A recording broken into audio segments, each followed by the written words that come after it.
சின்னம் வழங்க மறுத்த தேர்தல் ஆணையத்தின் முடிவுக்கு எதிராக டெல்லி உயர்நீதிமன்றத்தில் விடுதலை சிறுத்தைகள் கட்சி மேல்முறையீடு செய்திருக்கிறது.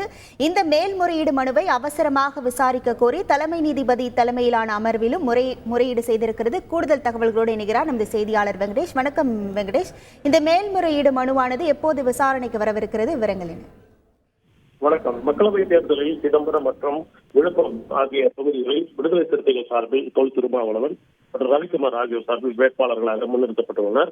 இவர்களுக்கு பானை சின்னம் கோரி நேற்றே அந்த வேட்புமனுவில் அவர்கள் அந்த கோரிக்கையை முன்வைத்து வேட்புமனுவை தாக்கல் செய்த நிலையில் இந்த பானை சின்னத்தை வழங்க முடியாது. குறிப்பாக அந்த சின்ன சட்டத்தின்படி இவர்கள் 1% குறைவான வாக்குகளையே பெற்றுள்ளதாகவும், எனவே 2 தொகுதிகளுக்கும் குறைந்தே அவர்கள் போட்டியிட்டதாக தெரிவித்து அவர்களுக்கு பானை சின்னம் வழங்க மறுத்து தேர்தல் ஆணையம் நேற்று ஒரு உத்தரவை நேற்று மாலை பிறப்பித்திருந்தது. இந்த உத்தரவுக்கு எதிராகத்தான் விடுதலை சிறுத்தைகள் சார்பில் ஒரு அவசரமாக ஒரு மேல்முறையீடு என்பது செய்யப்பட்டுள்ளது.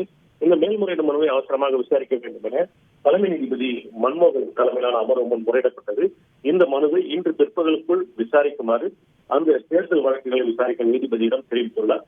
இந்த மனு மீதான உத்தரவு பிற்பகலுக்குள் ஒரு தெளிவான உத்தரவு என்றே பிறப்பிக்கப்படும் என எதிர்பார்க்கப்படுகிறது. உங்கள் முழு விவரங்களுக்கு நன்றி வெங்கடேசன். செய்திகளை உடனுக்குடன் தெரிந்து கொள்ள உடனே சப்ஸ்கிரைப் பண்ணுங்க.